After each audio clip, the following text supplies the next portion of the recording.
السلام علیکم ورحمۃ اللہ وبرکاتہ۔ نحمده ونصلي على رسوله الكريم، اما بعد، اعوذ باللہ من الشیطان الرجیم، بسم اللہ الرحمن الرحیم۔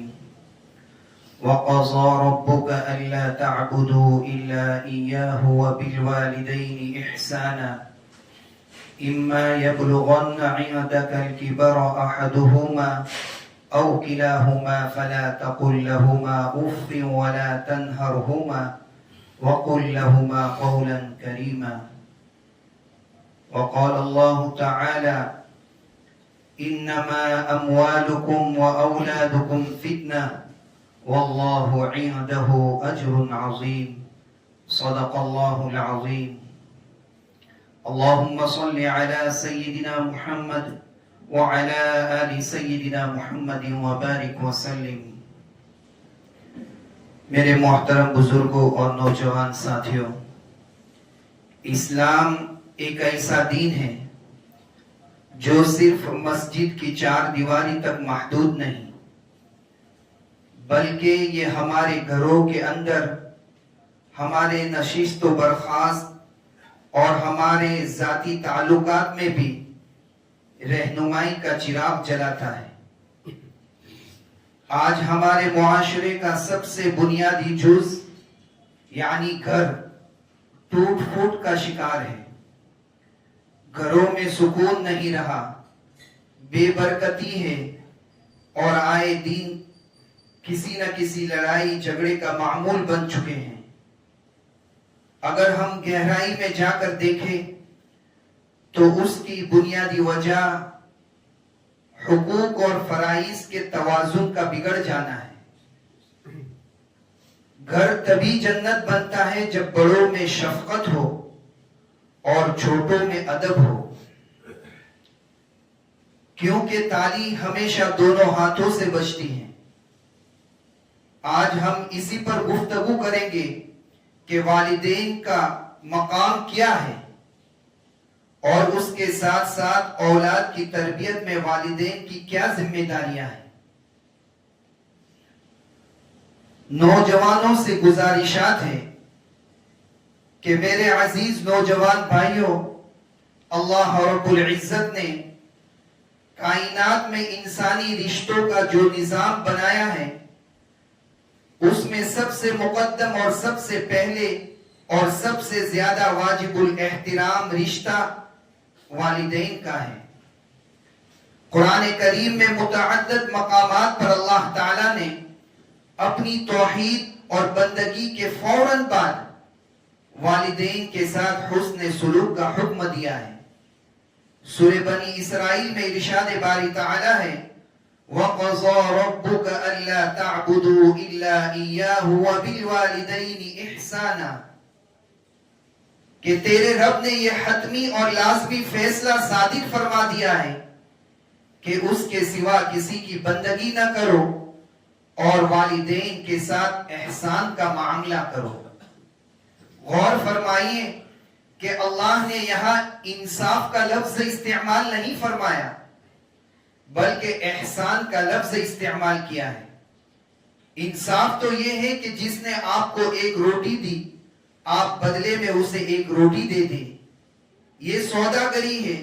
لیکن احسان یہ ہے کہ بدلے کی امید رکھے بغیر اپنی طاقت اور استطاعت سے بڑھ کر ان کی خدمت کی جائے اور اسے ان کا حق نہیں بلکہ اپنی سعادت سمجھا جائے۔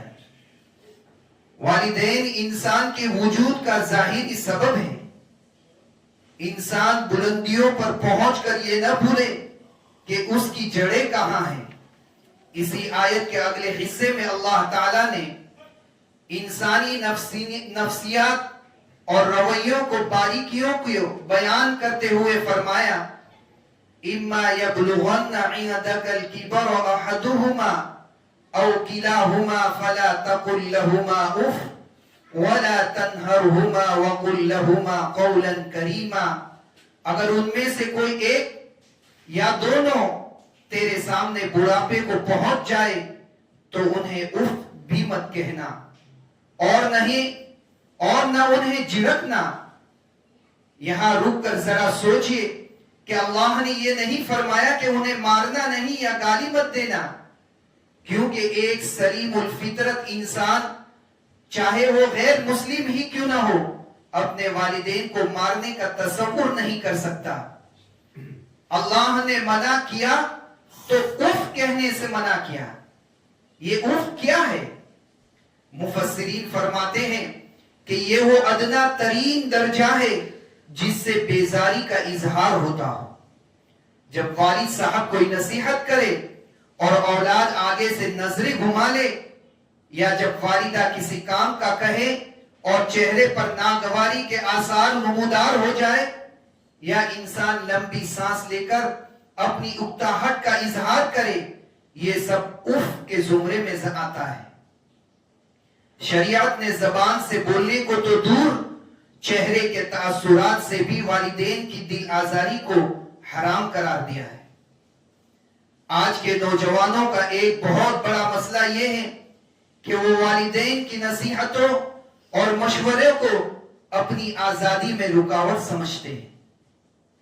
نوجوان اکثر یہ شکوہ کرتے نظر آتے ہیں کہ والدین ہمیں سمجھتے نہیں، وہ پرانے خیالات کے مالک ہیں، ان کی باتیں آج کے جدید دور میں میل نہیں کھاتی۔ میرے عزیز نوجوانوں، یہ ایک بہت بڑا دھوکہ ہے۔ یاد رکھے، آپ کے پاس کتابی علم ہو سکتا ہے، آپ کے پاس دنیا جہاں کی معلومات ہو سکتی ہے، آپ ٹیکنالوجی کے ماہر ہو سکتے ہیں، لیکن بصیرت اور تجربہ دکانوں سے نہیں ملتا۔ یہ زمانے کی دھوپ میں بال سفید کر کے حاصل ہوتا ہے۔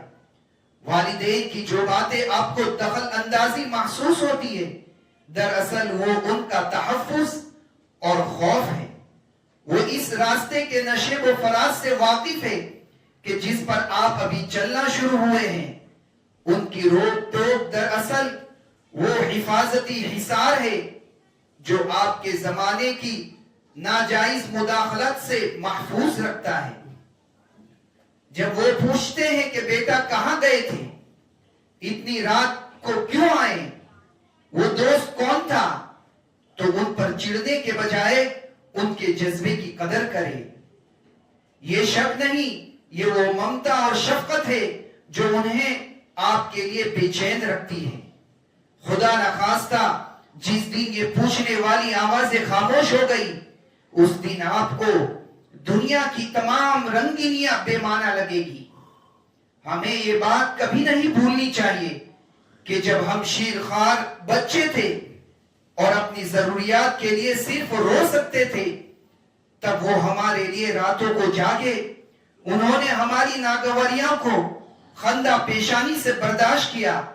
آج اگر بڑھاپے کی وجہ سے ان کے مزاج میں چڑچڑاپن آ گیا ہے، یا وہ ایک ہی بات کو بار بار دہراتے ہیں، یا ان کی یادداشت کمزور ہو گئی ہے، تو کیا ہمارا اتنا ظرف بھی نہیں کہ ہم ان کی باتیں اسی مسکراہٹ کے ساتھ سن لے جیسے وہ ہمارے بچپن کے بے معنی باتوں کو سنتے تھے۔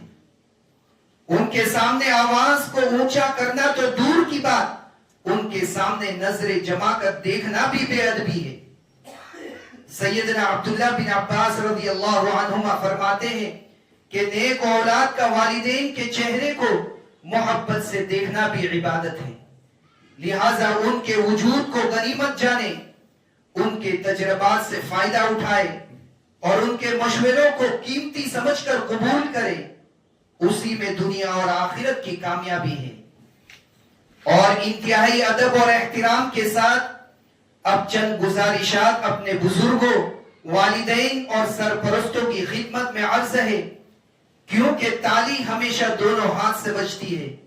جہاں اولاد پر اطاعت فرض ہے، وہی والدین پر تربیت اور شفقت بھی لازم ہے۔ اولاد اللہ کی طرف سے عطا کردہ نعمت ہے اور ایک بھاری امانت بھی ہے۔ قیامت کے دن اللہ تعالیٰ جہاں اولاد سے والدین کے حقوق کے بارے میں پوچھے گا، وہی والدین سے بھی سوال ہوگا کہ تم نے ہماری دی ہوئی امانت کی تربیت کیسے کی تھی، کیا تم نے ان کی شخصیت کو نکھارا تھا یا اپنے رویوں سے اسے مسخ کر دیا تھا؟ آج کل والدین کی طرف سے ایک عام شکایت یہ ہے کہ بچے نافرمان ہو گئے ہیں، ضدی ہو گئے ہیں اور بدتمیزی کرتے ہیں۔ اس میں کوئی شک نہیں کہ ماحول کا اثر ہے، لیکن کہیں نہ کہیں ہمارا طریقہ تربیت میں بھی کچھ کمی رہ گئی ہے۔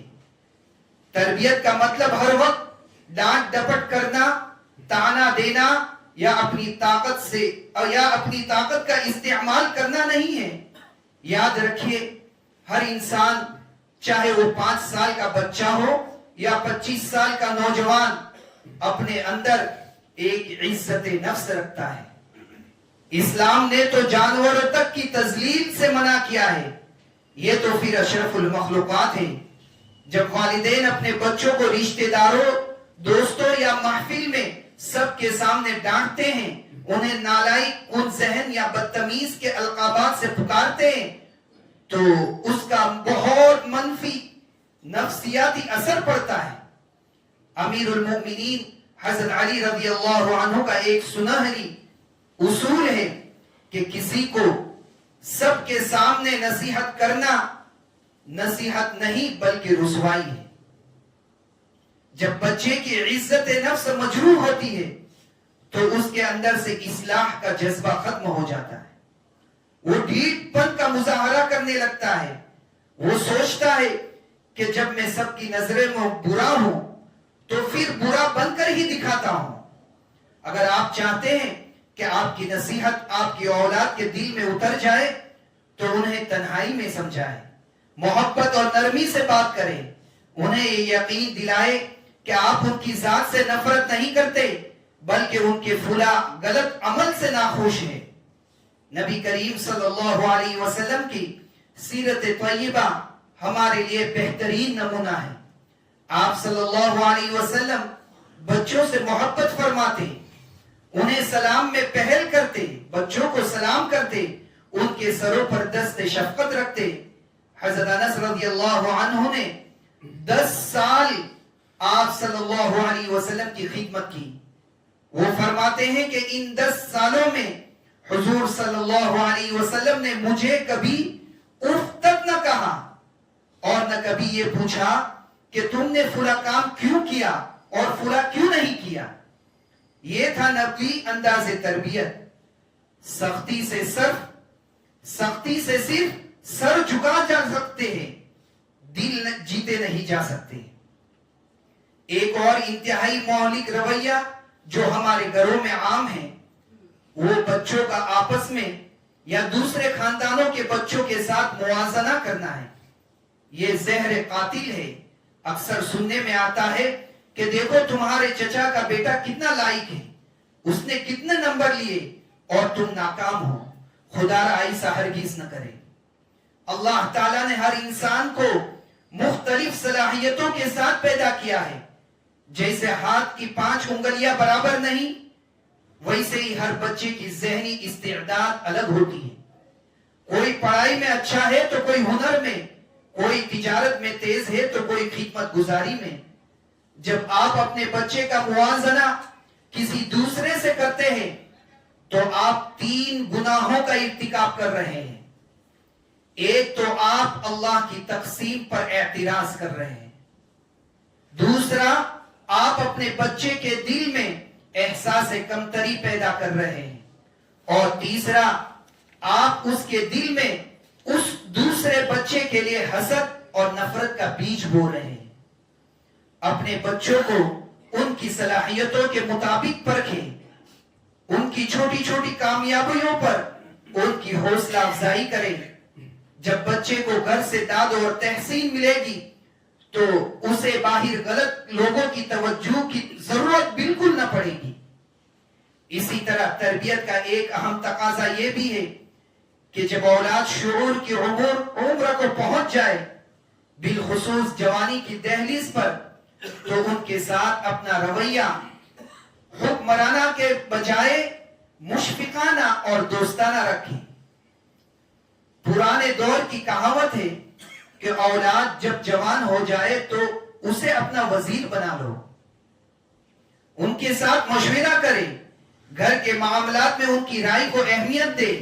جب آپ انہیں فیصلہ سازی میں شامل کریں گے تو ان کے اندر ذمہ داری کا احساس پیدا ہوگا اور انہیں محسوس ہوگا کہ گھر میں ہماری بھی کوئی اہمیت ہے۔ آج کل اولاد اپنے مسائل والدین سے چھپاتی ہے کیونکہ انہیں ڈر ہوتا ہے کہ بات کرنے پر آگے سے ڈانٹ پڑے گی یا طعنہ ملے گا۔ ہمیں اپنے گھروں میں ایسا دوستانہ ماحول قائم کرنا ہوگا جہاں اولاد بلا خوف و خطر اپنی غلطی کا اعتراف کر سکے۔ اگر ان سے کوئی غلطی ہو جائے تو فوراً سزا دینے کے بجائے انہیں موقع دے، ان کی رہنمائی کرے اور انہیں یقین دلائے کہ گرنے میں کوئی برائی نہیں، گرنے میں کوئی برائی نہیں، برائی کر کر نہ اٹھنا، برائی کر کر نہ اٹھنے میں، اور آپ بحیثیت والدین ہر حال میں اس کی پشت پر کھڑے رہیں۔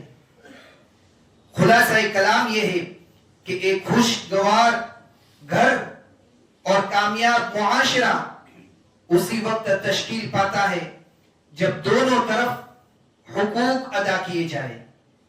اولاد پر لازم ہے کہ وہ والدین کے آگے اپنا بازو جھکا کر رکھیں، ان کی سختی کو برداشت کرے، ان کے بڑھاپے کا سہارا بنے اور ان کے نصیحتوں کو اپنی زندگی کا سرمایہ سمجھے۔ اور والدین پر لازمی ہے کہ وہ اولاد کی تربیت میں حکمت، بصیرت اور نرمی کو اختیار کرے، ان کی عزت نفس کا خیال رکھے اور انہیں اپنا مطیع بنانے کے لیے، اپنا فرما بردار بنانے کے لیے طاقت کے بجائے محبت کا راستہ اپنائیں۔ گھر اینٹوں اور پتھروں کا نام نہیں، گھر ان خوبصورت رویوں کا نام ہے۔ اگر گھر میں بڑوں کی شفقت اور چھوٹوں کا ادب موجود ہو تو کچی چھت والا مکان بھی جنت کا ٹکڑا ہے، اور اگر یہ چیزیں نہ ہو تو محل بھی ویرانے کے مانند ہے۔ اللہ تعالیٰ سے دعا ہے کہ اللہ تعالیٰ ہم سبوں کو اپنے والدین کے حق میں بہترین اولاد اور اپنی اولاد کے حق میں بہترین باپ بنا دے۔ آمین یا رب العالمین، وآخر دعوانا الحمدللہ رب العالمین۔